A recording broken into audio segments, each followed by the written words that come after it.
Hello and welcome to today's LOL Esports Roundup. We're going to cover the games from the last 24 hours across all four major regions, preview tomorrow's games in all four major regions. I'm going to back up here because I am covering some of the board. Let me make sure I get my hands on screen. I'm going to cover some news. Predictions are not updated. I'm actually 301 and 144 on the year. Went 3-2 on here, I believe. 3-1. No, actually, I think I went 4-1. Yeah. Yeah, I went 4-1, so I'm 302 and 143. But first, we're going to go over some news. A lot of LCS news yesterday. So 100 Thieves, Bjergsen retires. Bjerg, one of the best mid laners in the West in history. Definitely in that conversation for top few. He struggled in spring. He did not say it was because of spring. It was not because of his results why he retired. He feels that he wants to step away from the game. He cannot dedicate himself to the game anymore. He wants to see what he can do outside of the game. He doesn't even want to stream or anything like that. He put up a 5.4 KDA, 8.4 CS per minute, 68.8 KP, more facilitator oriented. 100 Thieves playing very slow. 577 damage per minute, 26.1 damage share, 21.8 gold share, so a third tier carry. Tenacity getting quite a bit of gold for 100 Thieves. On average, he would be down 120 gold, a couple CS, 60 XP at 15 minutes. Had 2 solo kills, played in 28 games, 12 champions, and he is done. It sounds like he is finished. Pretty is their academy mid laner, a longtime EU mid laner in ERLs, has kicked around with a couple NA academy teams lately. Dominated academy. I don't think he's a viable option, but he did dominate the lower tier in North America. 4.5 KDA, 9.2 CS per minute, 68.1 KP. That is very good. Lower level of play, but almost 0.8 CS. Well, 0.8 CS per minute higher than Bjerg. 651 damage per minute, 29.1 damage share, 22.7 gold share, so second tier carry. 8 solo kills in 40 games, on average up 110 gold, 6 CS, and 130 XP. Played 11 champions in 40 games. You know, I'm just thinking to myself, a lot of people are going to assume Nuke Duck gets this. Wouldn't shock me. But I'm also looking at Vethio as a player to think about. You see him getting benched by Excel. Excel may need money. I could see a buyout there. 100. There are a lot of teams thinking about leaving LCS. 100 Thieves are in that group. So maybe they don't have money either, but we'll see. TL Marin, the head coach, leaves. This was his only split as head coach in his career. Really didn't. I mean, TL struggled, right? This was the Korean team going with the Korean style, and Marin goes 8-11. Rainover was the assistant. Yes, Rainover, who played for Fnatic and C9.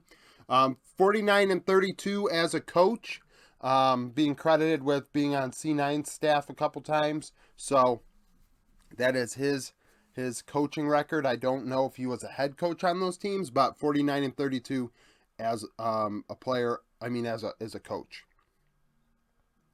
FlyQuest. So if you watch FlyQuest Golden Guardians just now, this isn't a surprise to you, but if you don't pay attention to the LCS, Isla was benched for Winsome today. Isla, 3.4 KDA, 76.7 KP, 3.13 vision score per minute, 1.43 vision wards per minute. On average, cleared 2 wards every 5 minutes, placed 2 wards every 5 minutes, 7 champions in 16 games. Now, Winsome was brought up. Winsome played for the first half of the LCS split for FlyQuest when Isla had visa issues. During his time, Winsome had a better KDA, 5.5 versus 3.4. His KP, 10% lower, 67.9 to 76.7. Vision score slightly higher at 3.28. Not quite as many wards placed. Would clear 2 wards every 5 minutes and place about a ward every other minute. So, Winsome a little more at didn't die as much in his time in the LCS this year versus Isla, and did a little bit better vision wise. Also, the team's record. Sorry for tapping the mic. 8-1 or 9-0 during his time on the team. He also played 8 champions in 9 games. Lastly, TSM. Maple has been removed from the GCD. I do remember him being signed between spring and summer last year, so his contract is up. Chowie is still there, I believe, and Maple and Chowie got along pretty well, 2 PCS individuals. So I just wonder if maybe his contract was just up and they're going to re-sign him again. I think a lot of people are making... I mean, I haven't read into it, so maybe they did say they don't want to bring him back. But part of me does wonder if it just kind of timed out. His number is very similar to Bjergsen's. 3.4 KDA, 8.4 CS per minute, 72.3 KP. Very facilitator-oriented. However, did deal 673 damage per minute, 28.6 damage share, 23 gold share. A little more important to his team, he was the shot caller. If you watched some of TSM Legend videos. 1 solo kill in 18 games, on average down 40 gold, 7 CS, 260 XP. Played 10 champions, 18 games. Obviously Maple, former LPL player, also a player on Flash Wolves. The PCS, I don't even know what I want to say. Just the dominant team. They ran the show in the PCS Flash Wolves. We know if you know anything about league history, Flash Wolves is part of it. Doxa is their academy or challenger mid laner. Definitely not worthy of a call-up. 2.4 KDA, 7.9 CS per minute, 51.2 KP. So you're not involved in fights and you're not getting farm. That would tell me you are not ready for even that level of play. 530 damage per minute, 22.8 damage share, 20.6 gold share. 10 solo kills in 37 games, on average down 270 gold, 4 CS, 280 XP, 13 champions, 37 games. So, got all that news out of the way. 100 Thieves, Bjerg retiring. That's sad. A pillar in the in the region, in league in general. Everybody knows who Bjergsen is. I'm sure if you ask the top players in the LCK who is Bjergsen, they know. Top players in the LPL know who Bjergsen is. So for fans to be like, oh, Bjerg isn't relevant, Bjerg transcends region. That does not mean he won internationally, because he didn't. But he does transcend region, and I think that respect should be given. If it's given by players, it should definitely be given by fans, so they do not embarrass themselves. As far as everything else is concerned, the Marin experiment didn't work. FlyQuest, we'll get into that. And then TSM are falling apart. Recap for today. I won't lie, a lot of this LCK LPL stuff is 20 hours ago, 16 hours ago. So we're going to try and go through it best we can. This was big. Gen G, KT in the LCK. Winner goes to MSI. It's more important than finals in my opinion. Gen G win 3-1. Both were 13-5. Pays 15-7, 21, 32% of damage. Showed up. He and Delight. Delight looked fantastic. I gave Chovy MVP though. Going 12-3 and 19. I thought his Ari was disgusting. I thought he got around the rift and really got the team ahead. Played well in key team fights. His K'Sante also. Honestly, his K'Sante might be the best one in mid lane. I hate it when it goes mid lane. I think melee mids like that are not something I like. So if Chovy can... I mean, Chovy is Chovy. So MVP... Aiming 10-7, 13, 32% of damage in the loss. I am an aiming fan. I do like aiming. And I thought that he played well in some team fights in this series. However, Keen would get leads, not be able to do much with them.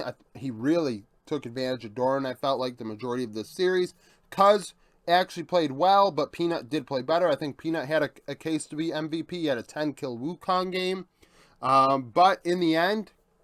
It just wasn't enough. KT just really didn't have it. BDD, I know he likes to play TF, but nobody is playing TF, so how about we not play Twisted Fate? Talia, today on the LCS, I'm listening to Double F's co-stream, and he's saying that people are saying there's like a 12-game losing streak in the LCK for Talia, so let's not pick that either. That's been a bait pick for a long time. I think it's been a pick I didn't like since the beginning of Split, so... KT lose. It's unfortunate, but in the end, it's T1 and Gen G again, right? LPL, BLG, and OMG, both 10-6. BLG win 3-2. On was the MVP for me. I thought he played fantastic. You saw a wider range of champions. Played Rakan twice, but then Leona. I think Leona, Nautilus, and Blitzcrank. Blitzcrank in Game 5 coming through in a big way in the bot lane, getting them ahead in the 2v2. Elk, 34-9, 23, 36% of the team's damage. Elk, once again, being a menace, one of the best AD carries in the LPL, and honestly getting back up into that conversation of one of the best in the world. Yagao, 13-8, 50, played a fabulous facilitator role. He carried on Vigar, but outside of that, played very well as a facilitator. Abel, 26, 18, and 19, 38% of damage for OMG. Got into a little argument on Discord, very, very small. I just think Abel is very, very aggressive, and sometimes it looks really nice. We saw the Aphelios play, last week, that looked absolutely disgusting, and everybody's like, oh my god, he plays Aphelios like Samira. But the problem is, that also gets you killed a lot, and when you get killed a lot, that's not great. Just 1 second. So yeah, Abel's dying a lot. Not a big fan of that. I thought PP got into it a bit at times as well. But really comes down to Cream as well. So Cream, in not only this series, but also against EDG, I felt left a lot to be desired. We saw against EDG them banning the hell out of Shanji and Cream being able to pick whatever he wants and not showing up. Today, I thought he didn't show up as well. Aki, not really showing up against Shun. I thought the drafts were not great either. OMG, in a lot of different ways, struggled. Now, it went 5 games, so did they play awful throughout the whole thing? No. Whoever had Zeri, we're in a good spot. Zeri looked really good today. We'll see that the win rates don't, check out with the thought processes of the Reddit, think tank on Zeri and how dominant she may or may not be. But today she looked disgusting, as Elk and Abel were able to play her to some wins. LEC, Mad Lions, and Vitality. Mad are 18th, Vitality are 10th in the power rankings. Vitality win 2-0. Mad Lions coming in with a 13.1A draft. Upset 11-1, 18, 31% of damage for Vitality. Perks went deathless, going 13-0, 16. Karzi, 297, 32% of damage for Mad Lions. Mad played Lucian Nami in both games. You may say to yourself, oh, well, maybe Zeri was banned. Maybe Aphelios was banned. Varus banned. Zaya banned. Jinx maybe banned. Sivir banned. No. Maybe Aphelios was banned. I didn't really double check, but I know Zeri wasn't banned because Upset ended up picking Zeri after you pick Lucian. So I don't know what the hell they were thinking when it came to preparing for this. They're playing on 13.6. Everybody else is on 13.5. So we are looking at a different patch. The patch was not super impactful.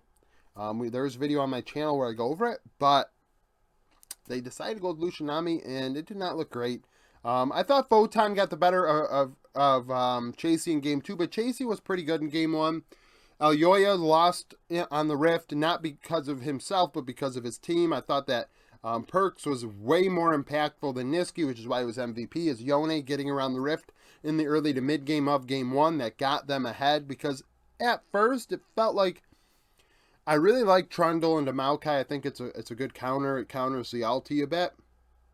And Alyoya did sniff out the first attempt by Bo to gank top. But then, not even a couple minutes later, Perks is able to roam on Yone and really affect the team fight, make that game lopsided. And then in Game 2, it was a little closer. But once again, Perks comes through in a big way. And really felt like Mad Lions just had nothing prepared. Like they completely missed on the draft, which reminds me a lot of them in summer last year when they came in and just completely into the draft. It was like, what are we doing here? Do we know what we're supposed to be picking? Just was not great. I know there's not a lot of very specific things I'm talking about this one. The draft is just kind of the thing that really irked me. Astralis and Fnatic. Astralis 6-3, Fnatic 4-5. Astralis win 2-1. Leader was MVP. Aurelia, Zed. Once again, Leader playing champions. They played Yone as well, just playing AD mids and looking like an absolute wild man. Kabe, 11, 6, and 16, 34% of damage. Finn, 4, 6, and 16. His Malphite looked pretty good in Game 3. I thought there were moments where you were like, well, you'd like a little bit, a little bit better timing. But I thought that Finn did his job. Humanoid, 11, 9, 30. 32% of damage for Fnatic. 113 got the better of Razork. A big jungle gap in this one. And it makes me wonder if Rabble gets a look in summer. We see Fnatic got better with Oscar in top lane. I thought Oscar looked good today. I know some points he got caught out on Jax when he had a lead, but the fact of the matter is he had the lead, right? So that is a step in the right direction for a very young player in his first pseudo playoff series at the highest level of play. I mean, compared to his first week, I mean, he's proving a lot of haters wrong. A lot of people are eating shit right now, and if they're not eating shit, they should probably tape their mouth shut so they can't say anything else. I think that he's played pretty good lately. Now, as far as everything else concerned, that leads into Rabble. I think Rabble is a prospect on Fnatic Academy that I think deserves a look. And that means Razork, I'd argue Razork should maybe be benched. We'll see what happens in summer. I think they do still get to play another series, maybe not. We'll find out. I'm not really paying attention, so I guess it's entirely possible that they have a series they're playing tomorrow. Monday. Bot lane, Reckless. I thought Reckless played fine. Advian, there were some moments that kind of had you scratch your head, but I thought that as a whole, the bot lane was not the issue. It was definitely the jungle that was the diffy here, and then when it came to team fights, it was Leader getting the majority of the kills. So, and most of the outplays, like those three champions, very, very finesse mid laners. Zed, for crying out loud. LCS, Golden Guardians, and FlyQuest. So this just ended. GG win 3-2. I had GG winning 3-2. River Gory was the difference. River was MVP. I don't have damage stats. The game just ended. Licorice went 20, 12, and 27. Would go 9-0-9 on Fiora in Game 5. River, 13, 14, 56 for MVP. Prince, 18, 18, and 22. Game 1, Golden Guardians through. Had a big lead through it. Prince coming through in a big way. Vikla on Jace, disgusting. Impact doing his job on a tank. He did that all series long. I thought Spica, win some. Played for Isla. So, Game 2, Golden Guardians railroad FlyQuest. And not only railroad them, it was more like it was illegal. I think kill score ended up being 33-6. Like, they dragged this one out big time. And it was not good. It was not good out of FlyQuest. But then Game 3, FlyQuest come back. Blow out Golden Guardians. It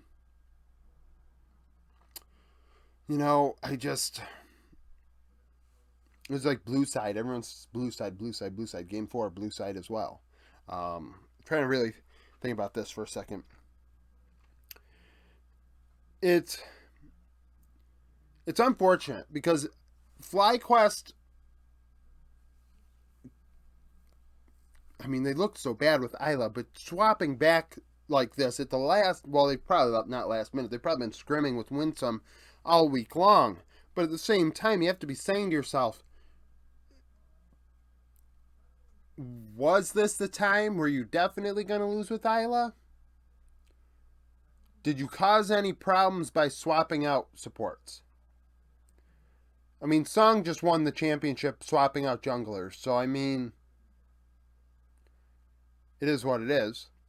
But I do wonder if that caused a little bit of an issue. Not only that, you see Spica in the player cams a bit frazzled throughout this series. Looking a bit lost, and he's the only one that doesn't speak Korean when it becomes a Winsome bot lane as support. So I do wonder if they go to Korean comms or not. I don't know. And then in game 5, Golden Guardians just came out firing. Something interesting, actually, J4 was picked by Huhi in game 2 to play support. And was disgusting on it, honestly. He played very, very well. And then in game 5, they R3'd it. So, excuse me, Lucian, Nami, Jarvan. And I'm going to say it again, and I'll say it just like I said with Mad Lions. I still think Lucian Nami stinks. But they picked it. So, they pick it, and J4 is R3, and now it's a flex. No, it's not, because you have Lucian Nami. Never mind, it's the jungle pick. And the important thing is River, this is like one of his best, if not his best champions. 78% win rate through 22 games. Absolutely disgusting. In level 1, they get a kill as FlyQuest attempt the Scion bot lane dive shenanigans, or was it level 3, whatever the hell, early game, very, very early. J4 gets a kill. I mean, the team gets a kill. River getting the assist, and then he goes mid lane, catches Vikla, gets another kill. And the game before that, Vikla actually got picked off level 1. Just not a good series out of Vikla. Not a good series out of Spica. Impact. I mean, what's Impact supposed to do? He's on a tank every game. Like, I'm not expecting Impact to carry, but at the same time, he got really behind against Licorice. Licorice 909 on Fiora. I mean, let's be real here. Why is Licorice going 909 on Fiora in a game like this and up like 70 CS? But, I mean, I said it before the split. I didn't think FlyQuest was going to win Spring. They don't win Spring. I think it's apt to say this. I think it's fucking hilarious that Golden Guardians goes to MSI after their video before the split, where they told every person, and I think I picked Golden Guardians to finish like 7th or 8th or 9th, or, well, no, I didn't. Maybe I had them 8th. I could have had them 8th. Where they told everybody to fuck themselves. And a lot of people were getting upset. And they proved everybody wrong. They did, and they backed up that video. They came in hot, and frankly, they backed it up. So there are a lot of people that, like I said about Oscar, that probably need to either admit they didn't know what they were talking about or eat shit. So, and you know, they're not going to do that because gray faces and all.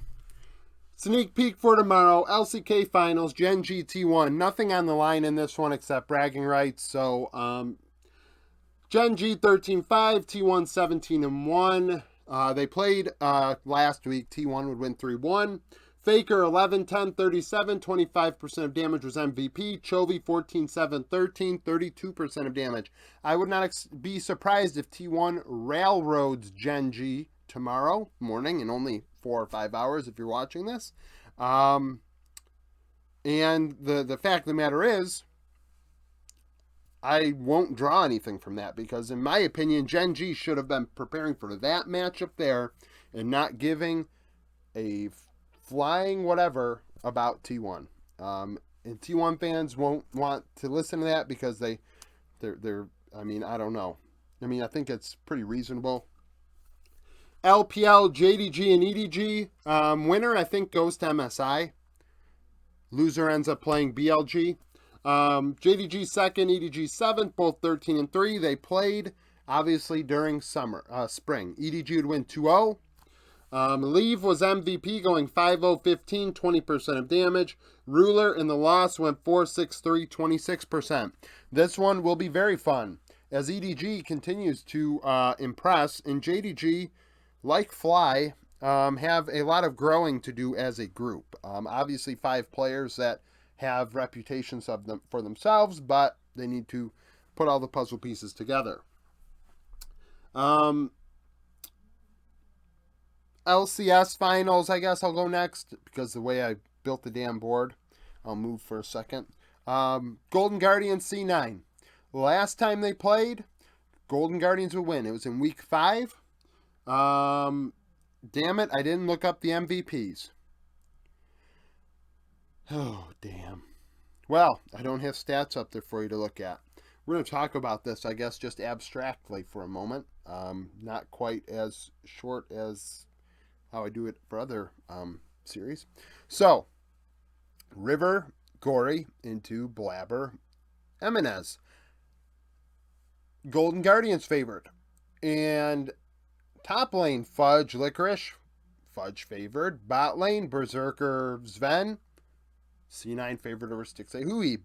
But River, Gory are playing at a very high level. Berserker's playing at a very high level. I think that this one can go 5 games. I think this is going to be really good. But, same thing I said about this one. If I'm Golden Guardians, I don't care about C9 this past week. I'm not preparing for C9 at all. And with that in mind, C9 could 3-0 Golden Guardians tomorrow, and I won't draw anything from it because I don't expect Golden Guardians to be preparing for C9. To get into MSI, they had to beat FlyQuest, and that's all that mattered. So, frankly, C9 edge, but we'll see if Golden Guardians has anything or if C9 just runs them over. LEC, Koi, and G2. Koi 4 and 5, G2 6 and 3, 8th in my power rankings. They played in week 2 and Koi would win. Comp was MVP going 7-0-5, 23% of damage on a Kesa. Hansama 3-3-1 for only 16% of damage on Ashe. That happened a couple times this split where Hansama did not deal any damage and actually Mickey X would outdeal him. And a lot of people like to cheer on Hansama, but his Ashe games do leave a lot to be desired. SK and BDS. SK 4 and 5, BDS 7 and 2. In week 1, SK would actually beat BDS. Irrelevant was MVP, 209, 22% of damage on a Gnar. Adam would pick Yasuo top, going 221, 22% of damage. So, we'll see how that one goes. I think that one will be a fun one. 2 young teams that really have surprised us this split. A lot of surprises in the LEC, actually, with this new format, which is for better or for worse. We saw the free agency period being for the worse, but nevertheless, that's it for the roundup. Thank you for watching. If you liked the video, like it, subscribe to the channel for daily League of Legends content. Follow me on Twitter, join the Discord, become a supporter, and thank you for watching.